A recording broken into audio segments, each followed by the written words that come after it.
Hello everyone, I am Amanda Shi and you are watching Thursday Live. It's a show about people in business. Today we are joined by Kirsten. She's a lecturer at the University of Malta and she's an economist and also a co-author of a book, Resilient Women, which is coming out in November. So Kirsten, it's lovely to have you. And so can you tell us a little bit about you and your job? Yeah, sure. So thank you for the invitation. It's a pleasure to be here and to discuss also with your viewers. So it's Kirsten. Yes, I am an economist. I also am a mother of two, which takes a huge part of my life as well.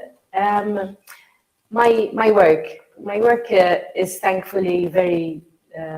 It's a mix of different things. My day handles normal meetings which people do, but it involves also a lot of research and write-ups.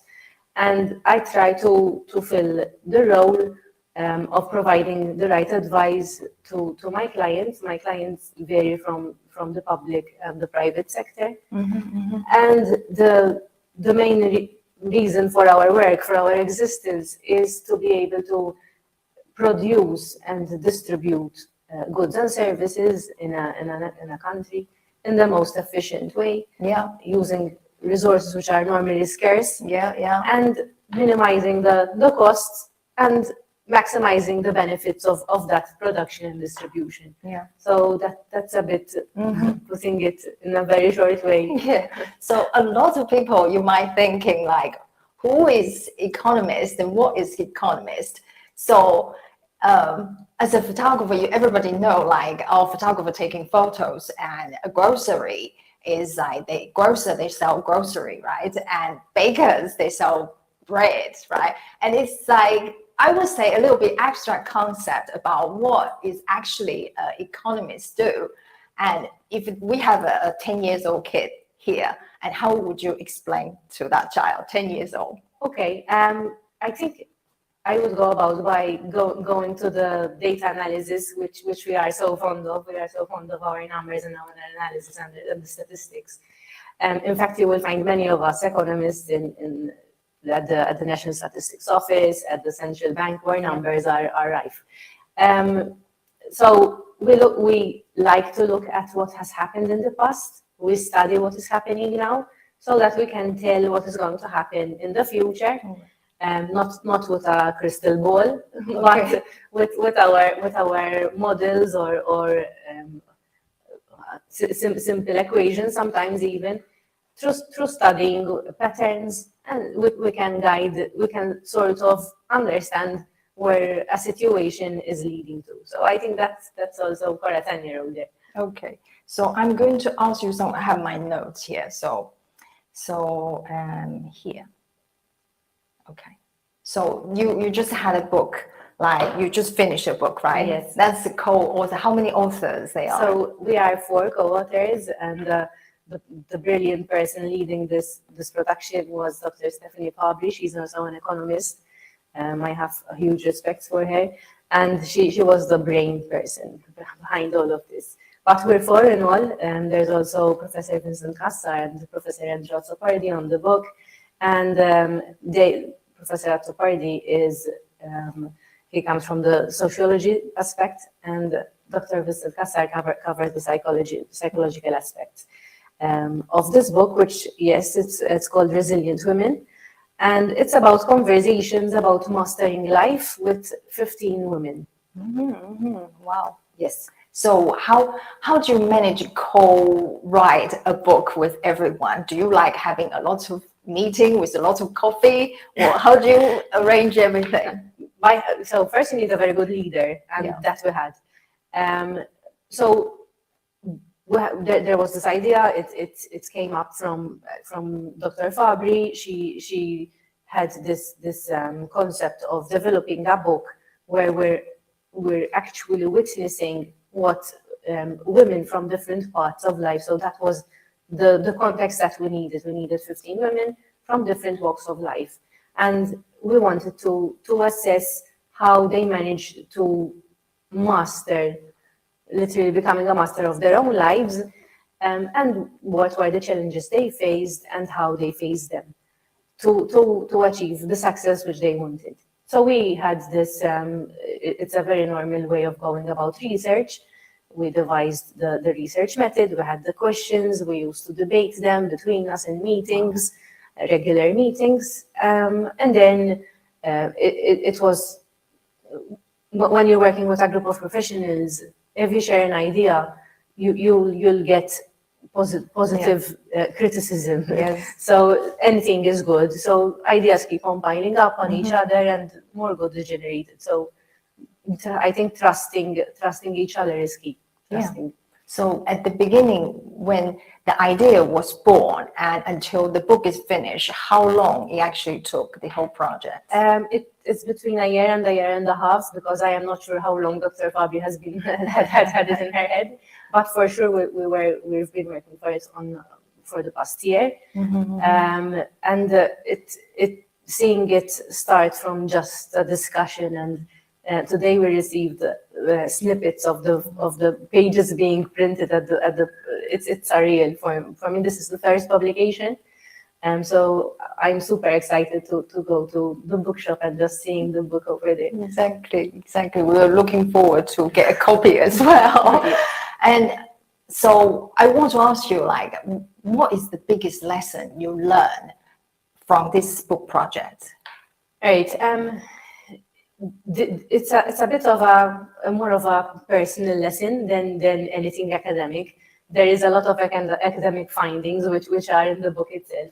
However, from my own personal, the thing which I will carry with me the most is seeing women explain to you how difficult their life was, and telling you how easy it was for them to sort of with magic, they make it look so simple at arriving at the final destination. So then you have to unpeel the onion with them, sort of, and try and understand how they made it look so easy with them. So it was the raw interviews, the raw discussions, them opening up, thankfully, to us. We couldn't be more grateful to them, where they allowed us to share their life with us, and now with all of Malta, and it's written and documented.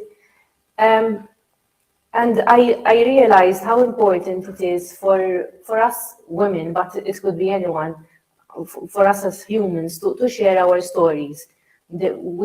Many people can possibly learn from our life lessons, just simple tricks or simply knowing that you are not alone in this journey and others have also found it hard. Sometimes it's enough for that person to say, okay, so let me make courage and just forge ahead and trust the process, for example, or not give up and try and find a solution, or just reach out. Sometimes we believe that others have it easy. We just look at the person and her success or his success without understanding how hard it was for them. Yeah. So can you share with us a little bit teaser about a small story you can share with us about one of the women or something? Yes, there are so many stories to share. And they are so special in their individual way, because now they have a piece of our hearts with them. But there's this entrepreneur, her name you'll find in the book, where she had always this little dream inside of her since she was young, to do something different, to do something else. She used to work with her husband in her husband's shop, but she always had this lingering thought that potentially one day she should consider doing something else. She didn't know exactly what the something else, but she knew that there was something else for her. And then the opportunity came up for her and her siblings to enter into a field of work which is waste management, totally not female related here, at least here in Malta. We never put that connection. And she just took the opportunity. They said yes. And with all the difficulties, especially financial difficulties, the bank not making it easier for them to get loans, but also being in a men's world, and this is a generation back, which is even harder. But she is the type of person where she accepts that there's a problem and she just moves ahead as if like, yes, there's a problem, let's acknowledge it, but let's move ahead. We don't get stuck in difficulties. That's called resilient woman, isn't it? It is. They just break through all these barriers and difficulties. With grace. But then, as soon as she's very fond of her family, this woman, she's so fond of her family. She tells us about all the difficulties she has also carried in her family life. She lost a child. Her daughter also lost a child. So there is this parallel life now. So we see the strong woman who has a successful business, but then there is always your personal life. You can never separate the two. And we see how they intertwine. So anything bad or good affects you and boosts you somehow. So it can lift you up and make you this resilient person. And that's exactly how resilience and mastering life came about in the title. That's really fascinating. I think this book going to encourage a lot of people. So you talk about this book. So if I buy this book, you talk about this is also a charity, right? Yes. It's another, in fact, we're very proud of the fact that this book is not profitable or not for profit. All proceeds will go to the Merhaba Peak Foundation, where they do so much excellent work with women and with mothers who are facing very difficult situations of abuse in their family life, and any help which we can manage to make out of this book will go entirely to them. Very good. So when the book come out, I will share the link. So let's buy the book. Okay? Yes, please. So we're going to shift the conversation because there are so many things I want to ask Kirsten.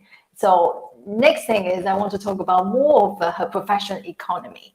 This thing is that I just recently read the news about the government budget. So can you share your views on that's for next year, right? Yes. So the budget is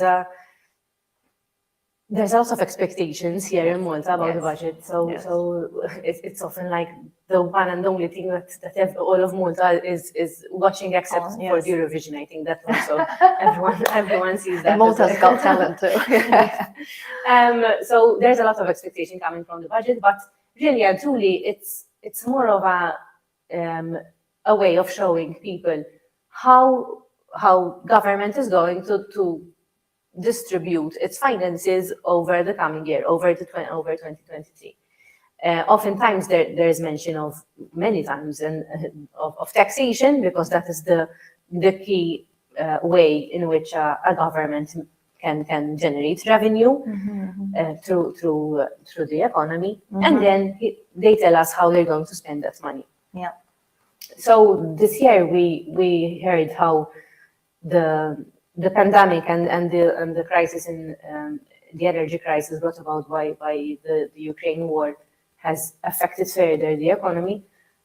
However, we also learned that Malta is doing much better than our counterparts, and will continue doing so in the next year. And Malta will do well in terms of GDP growth, always in comparison and in context. It's important, because sometimes we don't even realize that we're going through a crisis at the moment.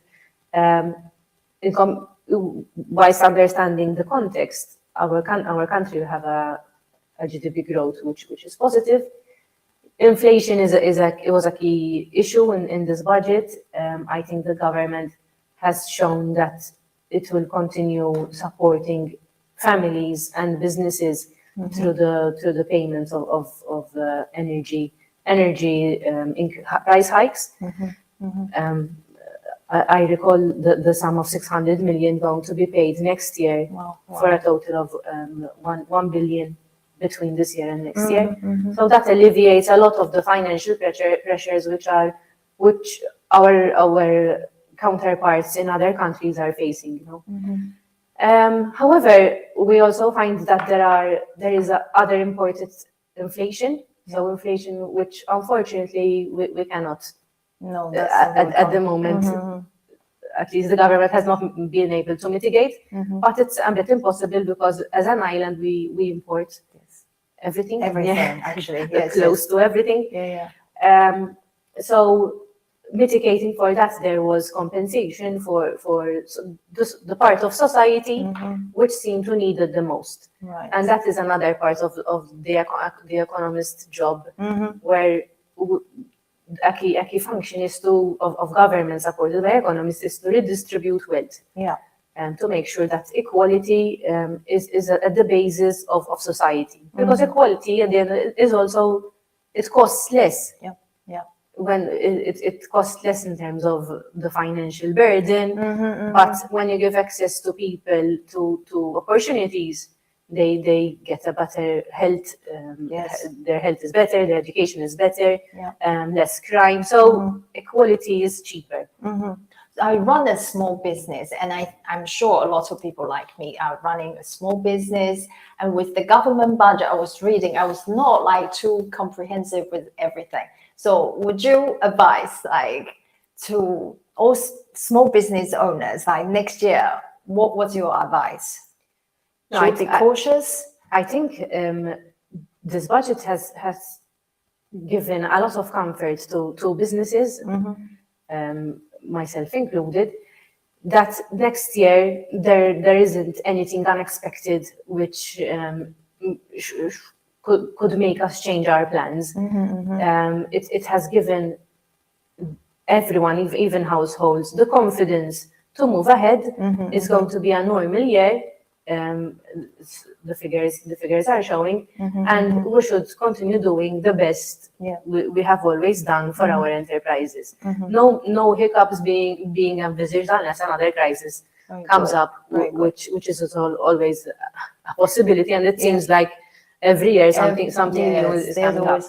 So we just go full on, right? Just go for once. It's important to stress that we make our future, and this is this permeates a bit also from the book, from our individual life to our business and to the economy. I fully believe that we can achieve the future we want. We need to strive for it, and if we only forge ahead, we will make it happen. Yes, we believe if we're going to be good, it's going to be good. Okay. So the next thing I want to ask you is I know there are lots of reports from The Economist. You can even have the magazine called The Economist. What would benefit for small business owner to read all this report and news? Okay, probably reading all The Economist would make someone fall asleep. Yes. But what I have found to be a quick dose of The Economist of the morning, there is a morning briefing. It's called. It's a 4-minute link. You listen to it, and you more or less it gives you an overview of what's happening around you. It's more important for Malta because we are totally dependent on this globalized world, and everything and anything which happens beyond our shores, especially in Europe, but not only, affect us almost implicitly. So if we're seeing United Kingdom going through a hard time, that impacts our tourism flows. If we're seeing a crisis in Italy, it impacts our exports and imports. So we're so interlinked now that it's no longer used to focus only just on local. our shores. Have to be especially when we're selling to someone who is out there. So we need to make sure that they have enough money and interest and confidence to buy our stuff. That's right. And I've seen this summer just passed. How do you feel about summer?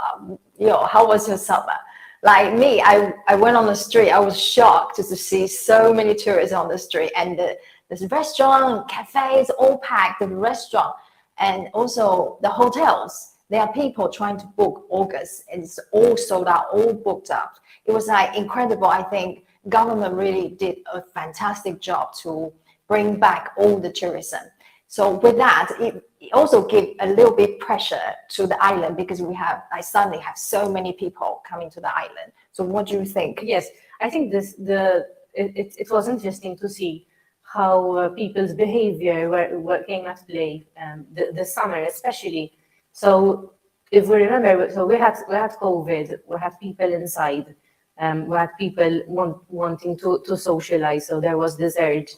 On top of that, we had a government who was giving out payouts to support for income, but also extra money to boost confidence, to generate to kickstart the economy once again. So there was money not being spent during whilst people were inside, and extra money being earned and saved, also not being used. So as soon as all bans were lifted, people had this rush to socialize and to spend. Yeah. So because there was extra money, in fact, savings have shot up over the past years. Wow. So people's behaviors are so telling of the policies which were adopted. Unfortunately, and hopefully this could be a one-off, but it's not. Generally, in summer, this is our normal feel. Now we feel a bit overpopulated, overdense, too much traffic, too much noise. And government has also spoken about has floated the idea to start moving away to something which is more sustainable. Sustainable is a bit of a buzzword nowadays. Everyone uses the word sustainable.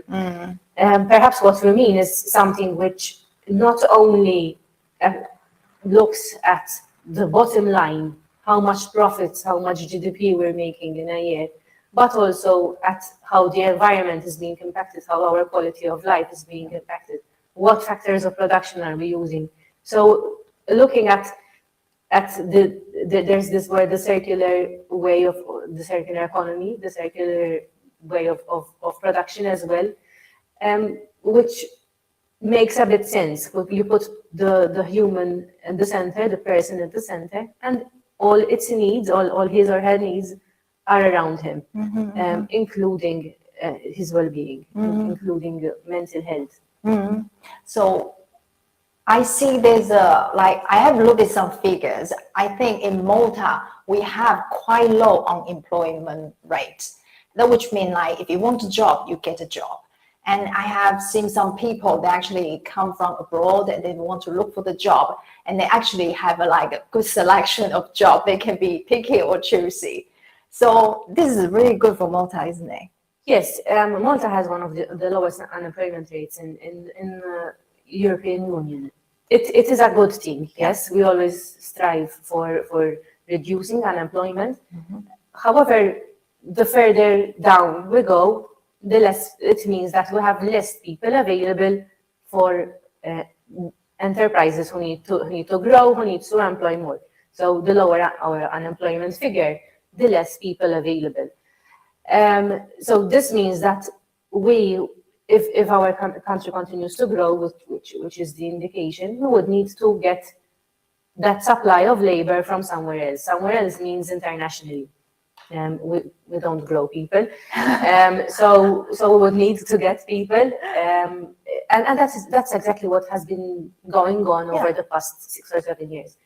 Unfortunately, there's this misconception that foreigners are taking Maltese people's jobs, and as long as you continue believing this, I think we're also damaging a bit our ecosystem.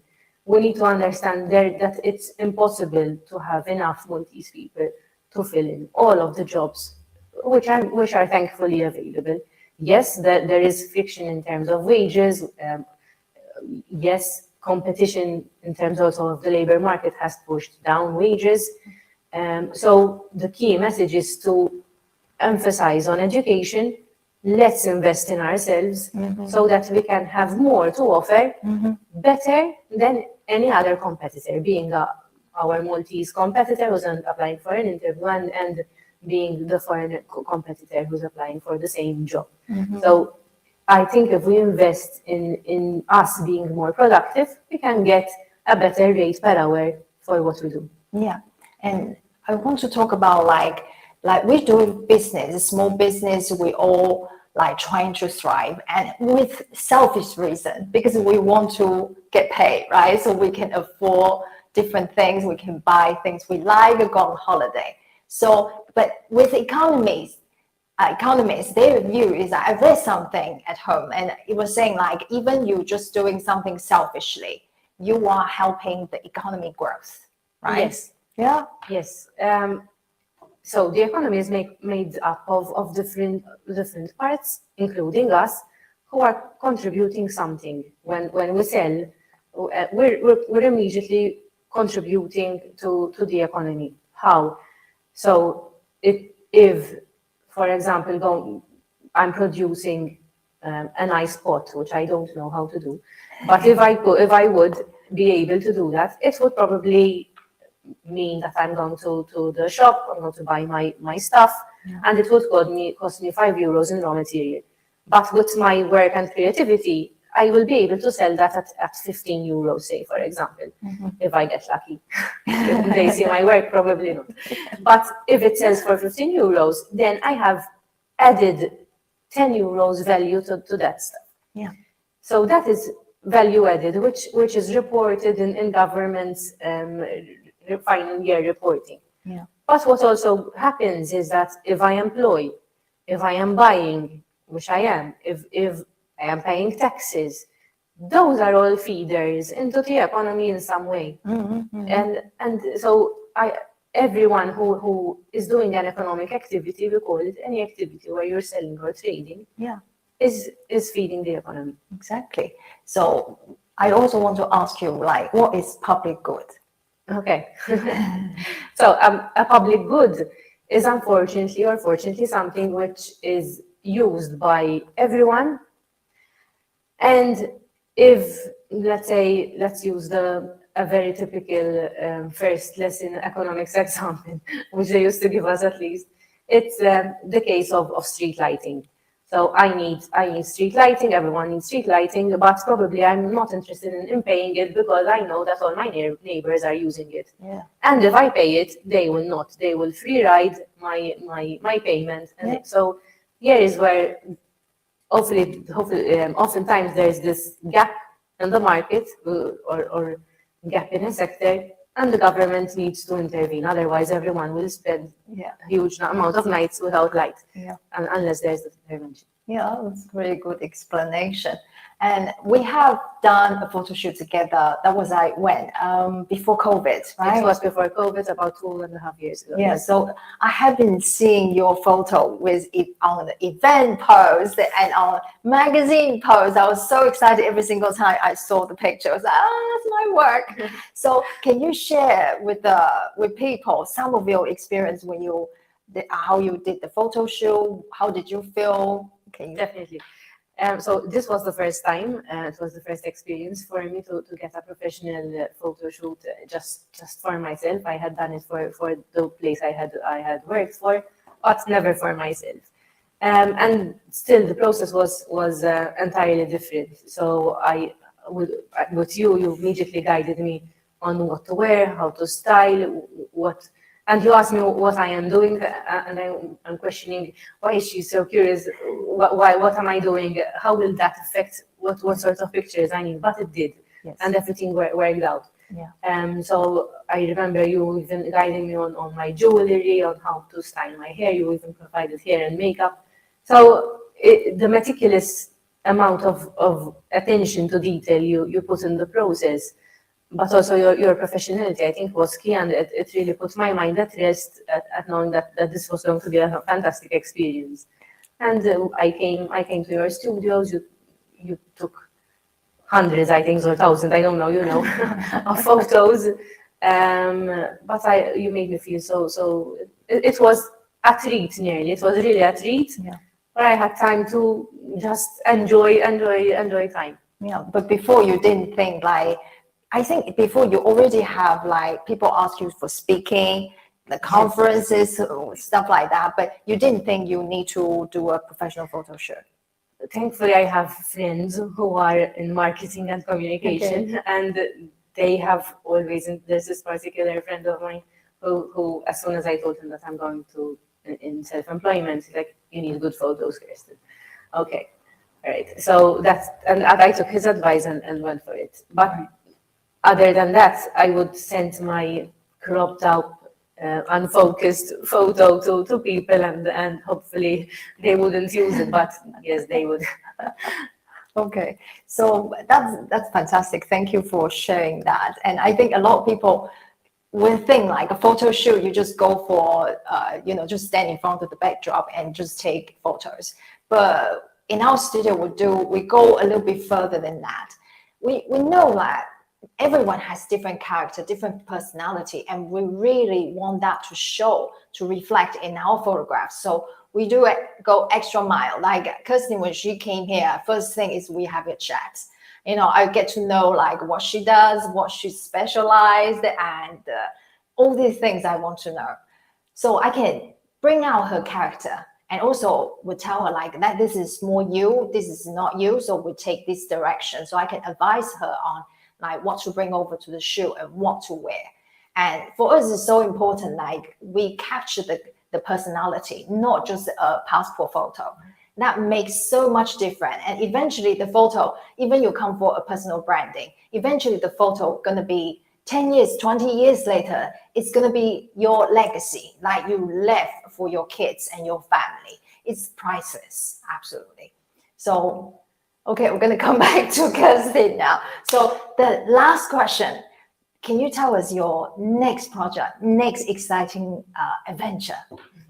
Okay, in my professional life, my next adventure probably involves a bit of firefighting my clients' need. So next year doesn't look exactly all focused yet. I often have these gaps in my hair, but I know that something is going to come up. But more importantly and more interestingly is we're going to probably work on another book.